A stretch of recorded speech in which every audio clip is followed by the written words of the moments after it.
Assalamu alaikum. The topic is upper Riemann integral.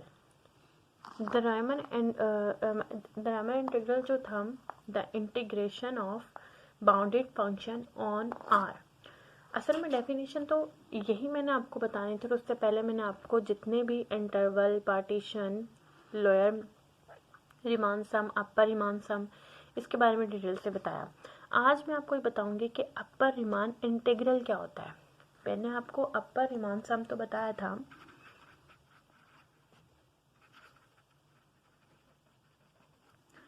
सम का जिक्र तो मैं पीछे अपनी वीडियो में कर चुकी थी। आज मैंने आपको बताना है कि अपर रीमान इंटीग्रल क्या है।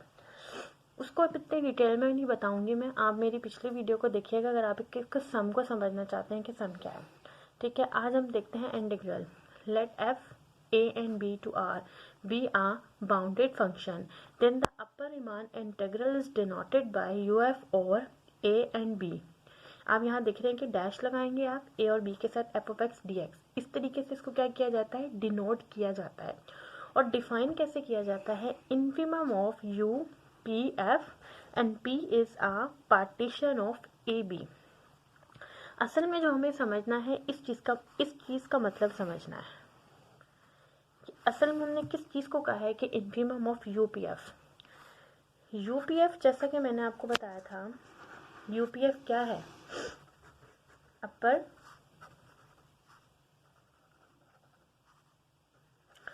Riemann sum. अपर रीमान सम में आपको मैंने बताया था कि हमारे पास किस तरीके से हम इसमें UPF is equal to summation I is equal to 1 to n capital M of I delta x I। ये मैंने आपको बताया था कि ये होता है यूपीएफ यानी अपर रीमान सम। अपर रीमान सम में मैंने आपको ये बताया था कि जो इसके अंदर कैपिटल M ऑफ I होगा वो किस चीज़ के इक्वल होगा, इस चीज़ के बारे में भी बताया था, जिसमें हमने सुप्रीमम लिया था और f ऑफ x, ठीक है, और where x is belongs to -1 और x ऑफ i।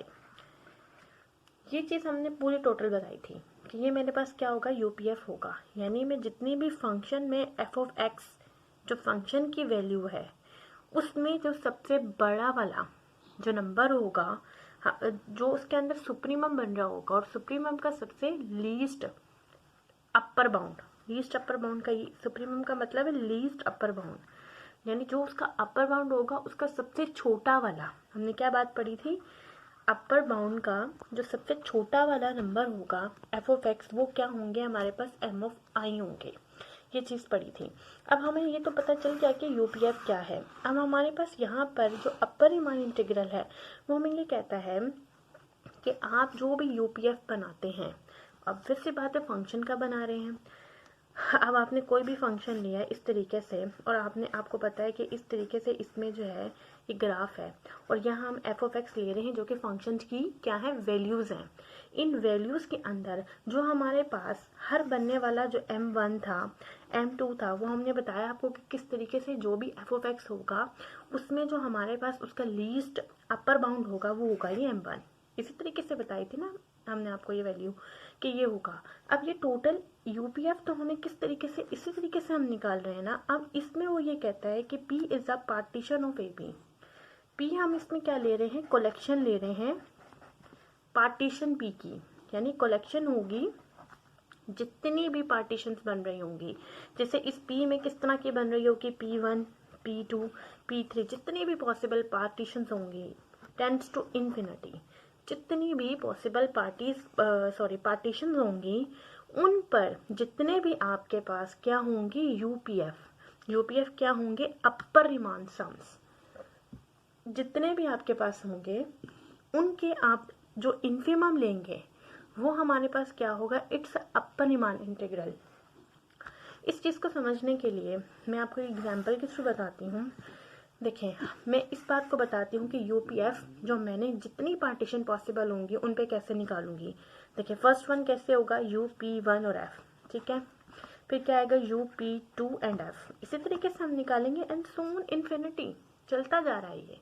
अब जाहिर सी बात है कि UP1F या UP2F पे आपने जोन से भी अपर रिमान सम्स बनाए हुए हैं, वो कोई ना कोई रियल नंबर ही है, क्योंकि आप फंक्शन देखें ना कैसे डिफाइन है, let F and A b and tends to R। कैसे हम फंक्शन को पढ़ रहे हैं कि हमेशा हर बार एक रियल नंबर ही आना है ना हमारे पास, तो इट मीन्स दैट कि ये कोई रियल नंबर ही है हमारे पास जो भी बन रहे हैं। अब इन रियल नंबर्स के आप क्या देखोगे, लोअर बाउंड्स। क्या बात कर रहे हैं हम इसमें, लोअर बाउंड्स की। इनके आप लेंगे लोअर बाउंड्स, और इन लोअर बाउंड्स में जो हमारे पास सबसे बड़ा होगा, ग्रेटेस्ट लोअर बाउंड ना, ठीक है, जिसको हम कहते हैं जीएलबी इन्फीमम, इसी चीज़ को बोला जाता है ना, इन्फीमम हम जीएलबी को बोलते हैं ना, इन्फीमम, ठीक है। इनमें जो जीएलबी होगा वो हमारे पास क्या होगा, इट्स अपर रिमान इंटीग्रल। इसको समझने के लिए हमें जस्ट इमेजिनरी तौर पे आपको इस बात को सोचना पड़ेगा कि जब मैं P1 P2 जितनी भी पॉसिबल पार्टीशन होंगी, उन सब पार्टीशन की रिस्पेक्ट से मैं क्या निकालूं इसके अपर रिमान सम्स।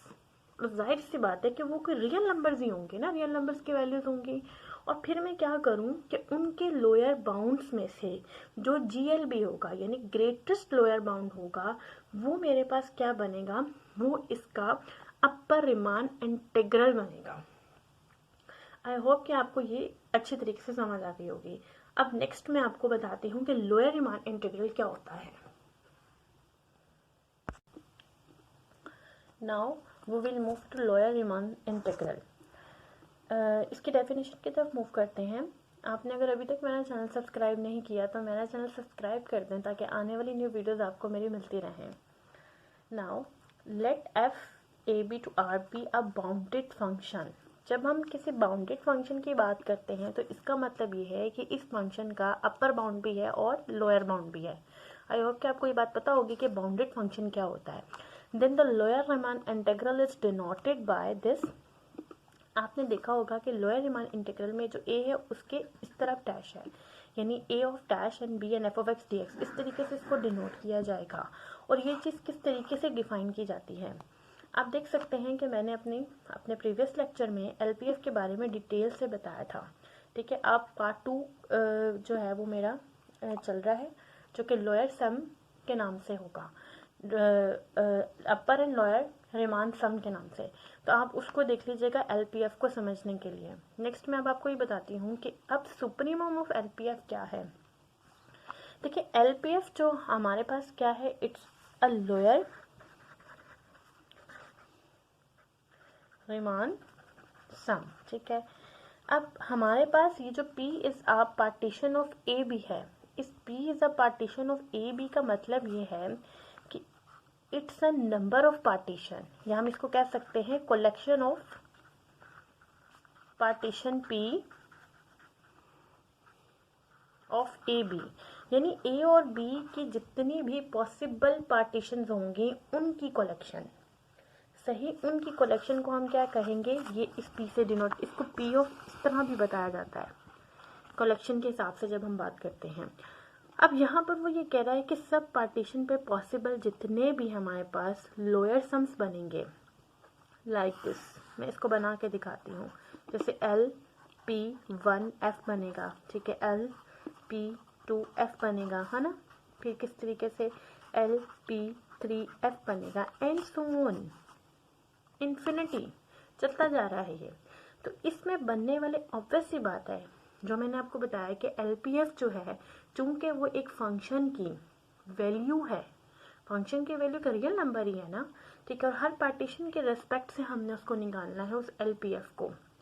अब वो P1F की रिस्पेक्ट से भी निकालना है, P2F की रिस्पेक्ट से, जो भी उसकी क्या होती है, इन्फीमम वैल्यू होती है जो फंक्शन की, उसको हम क्या कहते हैं ना, LPF बोलते हैं। अब इसी रिस्पेक्ट से P1F के रिस्पेक्ट से, P2F के रिस्पेक्ट से, जो भी हमारे पास टोटल यहाँ बनने वाला सेट है, इसी को बात कर रहे हैं ना, टोटल ये बनने वाला सेट, इसका जो सुप्रीमम होगा। अब सुप्रीमम क्या होगा कि इस सेट का आप क्या निकालोगे, अपर बाउंड्स निकालोगे। इसका आप क्या निकालेंगे, अपर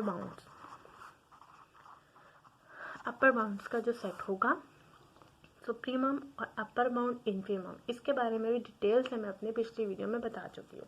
ठीक है, आप क्या करेंगे, अपर बाउंड का सेट निकालेंगे और इस अपर बाउंड्स में जो हमारे पास सबसे छोटा होगा, सुप्रीमम किसको बोलते हैं, लीस्ट अपर बाउंड को, किसको बोलते हैं, लीस्ट अपर बाउंड को।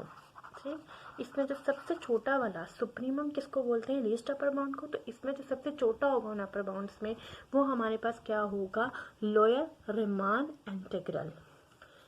ठीक है, हम इस तरीके से इसको मैं दोबारा बता देती हूँ आपको कि हमारे पास P1 P2 P3 की रिस्पेक्ट से जो भी पार्टीशंस होंगी, ठीक है, हम जो भी LP1 P2 और P3 इसका बनने वाला जो सेट होगा, इसमें जो हमारे पास अपर बाउंड्स का जो अपर बाउंड बनेगा उसका जो लीस्ट अपर बाउंड होगा वो हमारे पास क्या कहलाएगा, लोअर रीमान इंटीग्रल।